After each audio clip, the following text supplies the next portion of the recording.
두 번째 이슈, 중국의 진짜 굴기에 대해서 말씀을 좀 드리려고 합니다. 최근에 금융시장에서도 이슈가 되게 많이 있어요. 중국이 2014년 당시에 미국채를 가장 많이 보유하고 있었습니다. 이게 중국이 보유한 미국채량인데 1조 3천억 달러치만큼 가지고 있다가 최근에는 거의 700억 달러까지 축소를 하는 모습을 보여주고 있습니다. 왜 이런 모습을 보일까요? 그러니까 생각을 한번 해봐야 되는데 2년 전엔 러시아와 우크라이나 전쟁이 발발을 했잖아요. 그러고 나서 미국을 중심으로 한 서방 세계는 러시아의 달러 자산을 전부 동결해버렸습니다. 그러다 보니까 미국과 조금이라도 척지는 게 있는 나라들은 과연 미국을 믿을 수 있는가라는 생각을 하기 시작한 거예요. 그거에 앞서가지고 왜 미국채를 갖고 있는 게 중요한가에 대한 설명도 조금 드리자면 2차 대전이 끝날 당시에는 근본위제 사회였지만 닉슨 쇼크 이후로는 화폐 체계가 재편됐죠. 그 다음부터는 신용화폐 세계죠. 신용 그 자체를 가지고 화폐의 가치를 보증한다는 거죠. 화폐의 가치를 보증하기 위해서 가장 신용이 높은 자산이 뭐냐? 미국이라는 국가의 화폐라는 거고, 결국 미국채를 얼마나 많이 갖고 있느냐가 국가의 신용을 보증하고 국가의 화폐 가치를 보증할 수 있는 수단이 됐기 때문에 각 국가들은 미국채를 보유하고 있었습니다. 다시 돌아가서 2년 전에 러시아 우크라이나 전쟁이 발발하고 나서 미국이 러시아가 가지고 있는 대외 자산을 전부 동결하는 모습을 보고 나니까 미국채로 보증을 하겠다는 건 알겠는데, 만약에 내가 대만 마음에 안 들어서 쳐들어갔다? 그러면 미국이 내 자산 동결하면 나는 닥쳤던 개꼴 나는 거 아닌가? 라는 생각을 하게 될 수밖에 없는 거죠. 이런 게 점점 지속되다 보니까 시기도 2022년쯤부터 급격하게 줄어들었죠. 얘네가 이제 자신들의 화폐를 보증할 수 있는 다른 수단을 찾기 시작합니다. 확실히 보시면 2022년 이후부터 급격히 감소했어요. 미국채 보유량이. 여기 이제 미국채 거래입니다. 플러스는 샀다는 거고 마이너스는 팔았다는 거죠. 거래 금액인데 급격히 떨어지고 있는 모습을 볼 수가 있습니다. 그러면 얘네들이 미국채 대신 뭘 사고 있냐? 뭘 더 비중을 높이고 있냐? 알고 계시겠지만 금입니다. 오피셜하게 중국은 지금 자신들의 지급 준비금에서 금의 비중을 계속해서 상승시키고 있는 중이에요. 금을 계속해서 매입하고 있다는 뜻이 되기도 하고, 상해 선물거래소에서 금 거래량도 엄청나게 많이 높아지고 있는 모습을 볼 수가 있습니다. 미국의 만평에서는 중국은 이제 미국채를 던지고 있고 미국은 금을 던지고 있는 이런 만평을 내기도 했는데요. 이 말인 즉슨 미국의 자산, 신용화폐라는 이 시장의 메커니즘이죠. 정립된 틀이죠. 틀이 조금씩 균열이 가고 있다는 뜻이기도 합니다. 물론 지금 그렇게 될 가능성이 높다를 얘기하는 건 아니에요. 그 틀이 깨질 가능성에 대해서는 이제 조금씩 생각을 해봐야 될 때다라고 말씀을 드리고 싶은 겁니다. 또 중요한 포인트가 뭐냐? 중국에서 국경을 넘어서는 외환거래, 외환 결제 비중을 봤을 때 그 전에는 2010년만 해도 달러 비중이 80%였습니다. 그때 당시에는 중국 돈을 믿을 수가 없다 였던 거겠죠. 최근에는 중국 위안화로 거래되는 비중이 53%까지 증가했고요. 중국 내부에서. 글로벌리로는 위안화 거래 비중이 한 5%, 6% 정도밖에 안 되긴 합니다. 이제 사우디아라비아도 위안화 결제를 받기로 했으니까 석유를 팔 때 미국은 80%에서 달했던 게 42.8%까지 줄어들게 되었습니다. 이 부분에 대해서 우리가 생각을 해봐야 될 게 뭐냐면요. 중국 내부에서 어쨌든 간에 위안화로 거래를 하고 있다는 거는 중국과 거래하는 다른 나라들이 위안화를 신뢰하기 시작했다는 뜻이거든요. 우리나라가 만약에 사우디한테 석유 사올 때 야 원화로 결제 받아줘 라고 하면 사우디가 뭔 소리지? 미쳤나? 이런 생각을 하겠죠. 근데 적어도 중국에 대해서는 위안화? 오케이, 요게 된다는 거죠. 저도 위안화를 신뢰하진 않거든요. 근데 그렇게 되고 있답니다. 지금 세계가. 어쨌든 간에 중요한 포인트예요. 그러니까 위안화는 5% 아래입니다. 5% 원절이고 유로와 달러 거래량이 거의 80%가량 세계 전체 결제에서는요. 그럼에도 불구하고 중요한 거는 숫자가 아니라 추세잖아요. 이런 추세에 대해서는 한 번쯤은 생각해 봐야 될 것 같습니다. 중국이라는 나라가 변방의 소국이었으면 진짜 신경 안 써도 된다 인 건데, 얘네는 벌써 GDP 2위 국가로 성장을 해버렸다는 거거든요. 자국 내 거래가 이만큼 올랐다는 것만으로도 GDP 2위인 만큼 세계 시장에서 영향력이 커질 수밖에 없다는 점에 대해서도 금융시장에 한해서지만 한 번쯤은 생각을 해봐야 될 것 같습니다. 그러는 와중에 에너지예요. 우리는 정말 에너지가 중요한 사회에 살아가고 있습니다. 모든 자본의 논리가 에너지의 논리로 움직이고 있어요. 에너지를 확보하는 쪽이 자본도 확보할 수 있고 승자가 됩니다. 우리가 어떤 방식으로 에너지를 구하냐를 보면요. 이게 이제 에너지 서플라이 줄, 에너지 양이죠. 엑사줄인데 에너지량이 원래 석유를 통해서 가장 많이 얻었었습니다. 그 다음이 석탄이죠. 천연가스, 그리고 바이오 에너지, 핵 에너지, 그리고 수력 에너지. 그 다음이 솔라랑 윈드, 친환경 에너지라고 얘기를 하는 것들이죠. 이 시간이 지나서 2050년이 되면 어떻게 될까를 사람들이 전망해 보니까 석탄은 급격히 떨어질 거고 윈드랑 솔라가 급격히 늘어날 거다라고 전망을 하고 있습니다. 그렇게 될지 안 될지 모릅니다. 애초에 전망이란 거는 맨날 틀리잖아요. 어쨌든 간에 사람들은 이 전망을 기반으로 움직이고 있다는 점에서 우리가 주의를 조금 해봐야 될 것 같습니다. 실제로도 이 에너지들이 생산하는 에너지량을 보면요, 어떤 에너지원을 통해서 100TWh의 에너지를 만들고 난 이후부터 1000TWh까지 시간이 얼마나 걸렸냐, 그래프로 나타낸 건데요. 수력 에너지는 100T에서 1000T가 가는데 39년 걸렸습니다. 석탄은 100T에서 1000T가 가는데 32년 걸렸고요. 가스는 28년 걸렸습니다. 핵에너지는 12년 걸렸는데 태양광과 풍력은 12년, 8년 이렇게 걸리고 있다는 거예요. 실제로도 에너지 생산 증가량은 정말 가파르게 증가하고 있는 게 사실입니다. 이 산업에 있어서 가장 경쟁력을 가지고 있는 나라가 어디냐? 제가 어디를 말씀드릴지 알고 계시겠죠? 중국입니다. 일단은 전기차를 만들려고 하다 보니까 효율 높은 배터리가 필요했고, 배터리 기술이 발전을 하면서 에너지 저장이 가능해지게 된 겁니다. 원래 전기라는 게 저장이 안 되는 에너지거든요. 만드는 족족 바로 써야 됩니다. 그래서 필요한 만큼만 만드는 게 전기에 있어서 가장 중요했어요. 여기는 옛날부터 시작한 발전들이잖아요. 그러니까 굳이 더 많이 만들어봐야 어차피 전기는 없어지니까 필요한 만큼 딱딱 만들자 해서 오래 걸리게 된 건데, 친환경 에너지 같은 경우는 내가 그걸 마음대로 컨트롤할 수가 없다는 겁니다. 태양광은 그냥 언제나 쏟아지고 있으니까, 낮에만 쏟아지니까 내가 원하지 않을 때 더 많이 생산되고, 반대로 내가 원할 때 오히려 생산되지 않는 모습들을 볼 수 있는 게 이 태양광과 풍력이거든요. 그러다 보니까 여태까지는 각광받지를 못했었는데, 최근에 전기차 산업에 엄청난 자본이 몰리면서 덩달아서 배터리 산업까지도 엄청나게 많은 자본이 몰렸습니다. 배터리는 또 뭐냐? 2차 전지는 뭐냐? 전기 에너지를 리튬을 이용해서 화학 에너지로 바꾸는 거죠. 예전에 여러 번 말씀드렸던 건데, 전기 에너지를 리튬 이용해서 화학적 에너지로 바꾸어 놓다 보니까 지금 물론 당연히 효율이 많이 떨어지기는 하지만 계속해서 효율이 높아지고는 있습니다. 조금 부족하긴 하지만 어쨌든 간에 전기 에너지를 다른 에너지로 바꿔놨다가 내가 필요할 때 다시 전기로 바꿔서 써야겠다가 이제 슬슬 가능해지기 시작한 거죠. 그러다 보니까 다시금 풍력과 태양광이 각광받고 있고, 이들이 매우 급격히 에너지를 많이 생산할 수 있게 된 겁니다. 얘네가 아직까지는 싸다? 이런 느낌은 아닙니다. 확실히 싸다는 아닌데, 근데 그만큼 많은 투자가 있었고 먼저 선행됐잖아요. 국가의 각종 지원금을 받아가지고 투자가 선행됐고, 그 선행된 투자로 말미암아서 효율이 높아졌다는 거죠. 그러니까 옛날 같으면 태양광 발전하는데 킬로와트 시당 1000원 넘게 들었다 그러면 지금은 400원이면 가능해진 거예요. 이거는 분명 혁신이긴 하잖아요. 여전히 비싸긴 하지만 그럼에도 불구하고 혁신이긴 합니다. 좀만 더 하면 되겠는데? 가 되는 거예요. 태양광과 풍력이 관심을 받고 있습니다.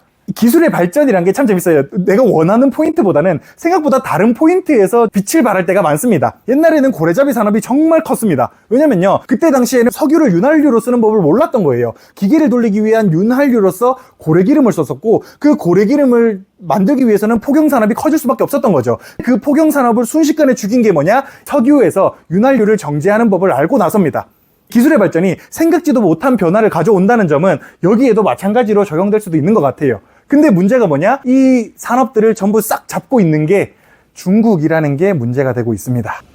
에너지 산업에서 중국이 정말 빠른 성장을 하고 있는 거는 확실합니다. 아까 그 외환거래에서 얘기했던 만큼이나 마찬가지지만, 그렇다고 해서 이 사업이 여전히 전통적인 에너지 산업보다 훨씬 작은 거는 부정할 수가 없어요. 무조건입니다. 이 전통적인 에너지 산업보다 이 산업들은 훨씬 작습니다. 전통적인 에너지 산업이 100이라 치면 얘네는 20 정도밖에 안 돼요. 엄청나게 작죠? 엄청나게 작음에도 불구하고 얘네의 시장 규모가 계속해서 커지고 있다는 게 우리가 좀 생각을 한 번쯤은 해봐야 될 포인트인 거죠. 숫자가 중요한 게 아니라 추세가 중요한 거니까. 그리고 그 추세를 빠르게 타고 있는 산업 중에서 대부분이 중국이 다 먹고 있다는 점이 좀 우려가 되는 포인트인 것 같습니다.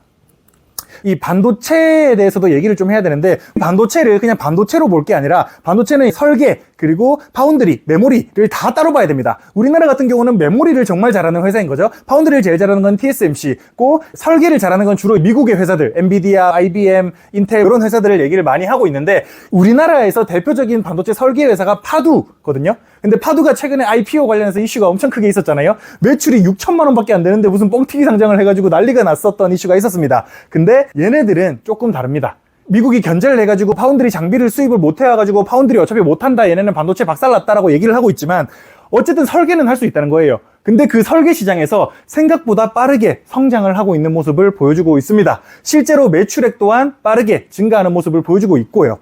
저는 어쨌든 간에 일당 독재를 하는 국가에는 투자 절대 안 합니다. 절대 안 하지만 그럼에도 불구하고 알고는 있어야겠다라고 생각하는 게 뭐냐면, 반도체 설계 회사의 순위 안에 지금 중국의 반도체 회사가 들어갔습니다. 매출 순위 안에. 1등은 뭐 말할 것도 없이 엔비디아고요. 윌 세미컨덕터라는 회사가 중국의 반도체 설계 회사입니다. 메모리는 우리나라한테 안 되고 파운드리는 TSMC한테 안 되지만 뭐 마이크론도 있지만요. 적어도 설계 분야에서는 확실히 미국을 빠르게 추격하고 있다는 겁니다. 그러다 보니까 미국은 중국을 견제하게 될 수밖에 없는 거죠. 솔직히 관세 매기는 거, 전기차에 25% 관세 매기던 거 100%까지 늘리겠다라고 했다는데, 비아디죠. 중국에서 가장 큰 전기차 회사가 비아디인데, 비아디가 작년에 미국에 5대 팔았습니다. 5대 팔았는데 관세를 100%로 올렸다는 게 중국 입장에서는 쫄?